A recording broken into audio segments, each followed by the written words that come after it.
நீலமலை தொலைக்காட்சியின் நகர்வளப் பகுதி. செய்திகளை வாசிப்பது மலைகளின் அரசி உங்கள் நீலமலை அன்பில். இன்றைய நகர்வளப் பகுதியில் நாம் பார்க்க இருப்பது நீலகிரி மாவட்டம். மலைகளின் அரசி. பார்க்கின்ற இடமெல்லாம் பசுமையாக வனங்களும் தோட்டங்களும் சோலைகளும் என்று 65% இருக்கக்கூடிய இடம். 35 சமநிலையாக இருக்கக்கூடிய இந்த இடங்களில்தான் மக்கள் குடியிருப்பு, வாழ்க்கை, விவசாயம், ஆதாரம் என்று வாழ்ந்து வருகிறார்கள். இப்படி வாழ்ந்து வருகின்ற காலங்களில் முன்பெல்லாம் எப்போதாவது வனவிலங்குகள் மக்கள் வசிக்கின்ற பகுதிகளிலே வந்து தொல்லைகளை தந்து கொண்டிருந்தது, அவர்களுக்கு துன்பத்தை தந்து கொண்டிருந்தது. ஆனால் இப்போது யானைகள், சிறுத்தை புலிகள், கரடி என்று பல்வேறு வனவிலங்குகள் மக்கள் குடியிருக்கும் பகுதியில் அன்றாட நடமாட்டமாக இருந்து கொண்டிருக்கிறது. இதனால் நீலகிரி மாவட்டத்திலே வாழுகின்ற மக்களெல்லாம் அச்சத்தோடும் தயக்கத்தோடும் அன்றாட வாழ்க்கையை ஓட்டுவதே சிரமமாக இருக்கிறார்கள். இதிலும் விவசாயங்கள், கிராமப்புறங்களிலே வாழுகின்ற மக்களுடைய நிலைமையோ இன்னும் மோசமாக இருந்து கொண்டிருக்கிறது. சாலைகளிலே 2 யானைகள் நடந்து வருகிறது, வாகனங்கள் சென்று கொண்டிருக்கிறது. வாகனம் வருகிறது, மக்கள் வருகிறார்கள் என்ற ஒரு எண்ணம் கூட இல்லாமல் 2 யானைகள் தங்களுக்குள் அன்பை பரிமாறிக்கொள்ளுகின்ற ஒரு அழகான காட்சி பாருங்கள். நீலகிரி மாவட்டத்திலே சாலையிலே ஒரு யானை மேலே இருந்து வருகிறது, ஒரு யானை கீழே இருந்து வருகிறது. இதில் சரசமாடுகின்ற அந்த காட்சி, அவருடைய அன்பை பரிமாறிக்கொள்ளுகின்ற காட்சி ஒரு அற்புதமான காட்சியாக இருக்கிறது.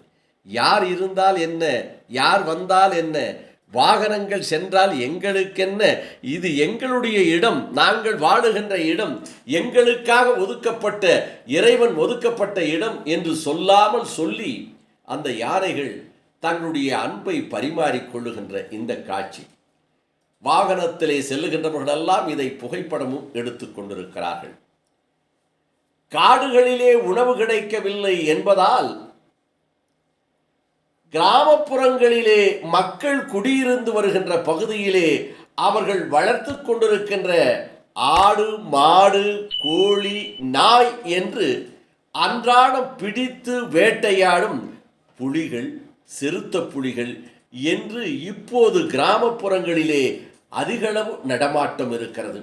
இங்கே சாலையிலே, கிராமத்திலே ஒரு வேட்டை நாய் ஒன்று அந்த வீட்டுக்கு பாதுகாப்பாக கிராமப்புறங்களிலே இருக்கக்கூடிய ஒரு நாய் படுத்திருக்கிறது. இந்த நாயை பார்த்து ஒரு சிறுத்தை புலி அதை வேட்டையாடுவதற்காக, அதை உணவாக உண்டு கொள்ளுவதற்காக, பசியை தீர்த்து கொள்ளுவதற்காக பாய்கிறது.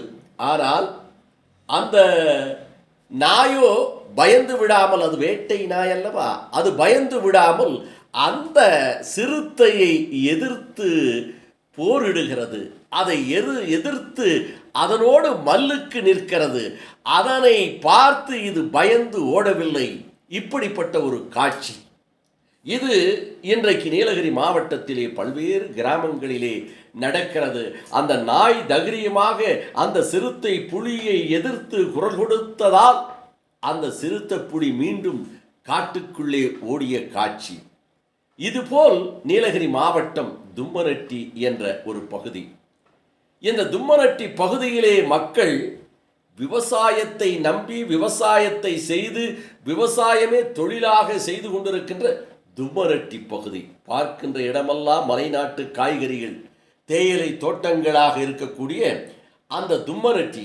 அந்த தும்மனட்டியிலே இரவு நேரத்திலே கோழிகளையும், நாய்களையும், ஆடுகளையும், மாடுகளையும், ஏன் கிடைத்தால் மனிதர்களை கூட வேட்டையாடுவதற்கு இரவு நேரத்திலே ஒரு சிறுத்தை புலி தைரியமாக நடந்து வருகின்ற காட்சி அங்கே இருக்கின்ற சிசிடிவி கேமராவிலே பதிவாகி இருக்கிறது. இது இன்றைக்கு வைரலாகி வந்து கொண்டிருக்கிறது.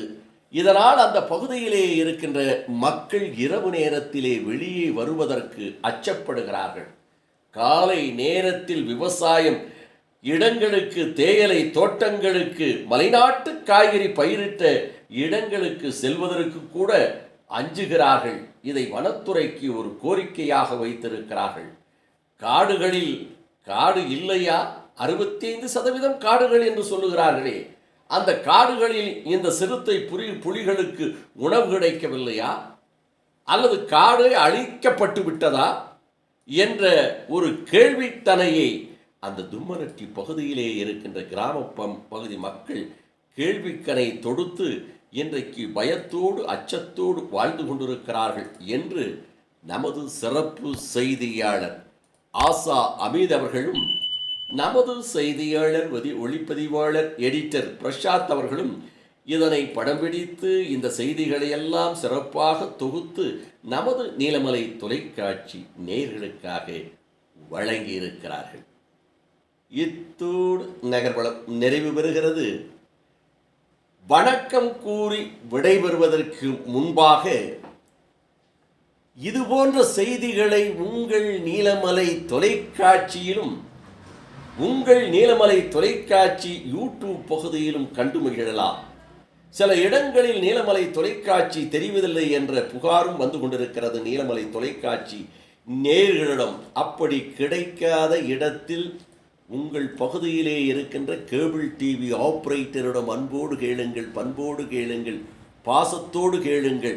நீலமலை தொலைக்காட்சி நல்ல செய்திகளையும் நல்ல நிகழ்ச்சிகளையும் தந்து கொண்டிருக்கிறது. ஆகையினால் எங்களுக்கு நீலமலை தொலைக்காட்சி வேண்டும் என்று கேளுங்கள்.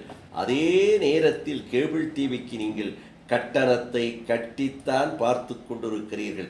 உங்களுக்கு எந்த சேனலை பார்க்க வேண்டும் என்ற உரிமை உங்களிடத்திலே இருக்கிறது. அந்த உரிமையோடு கேட்டு நீலமலை தொலைக்காட்சியை கண்டு மகிழுங்கள் என்று தெரிவித்து, அதை போல நீங்கள் யூடியூப் பகுதியிலே எந்த நேரத்திலும் கண்டுகளிக்கலாம். அதற்கு நீங்கள் யூடியூபில் அங்கத்தினராக மாறாமல் இருந்தால் உடனடியாக யூடியூப் பகுதியிலே சென்று என்எம் டிவியை சப்ஸ்கிரைப் செய்து பெல் பட்டனை அமர்த்தி அங்கத்தினராக மாறினால் இனி என்ன எப்போது வேண்டுமையானாலும் இதுபோன்ற செய்திகளை கண்டுகளிக்கலாம் என்று தெரிவித்து, செய்தியாளர் ஆசா அமீதோடும் நம்முடைய ஒளிப்பதிவாளர் எடிட்டர் பிரசாத்தோடும் வணக்கம் கூறி விடைபெறுவது என்றென்றும் உங்கள் நீலமலை அன்பில்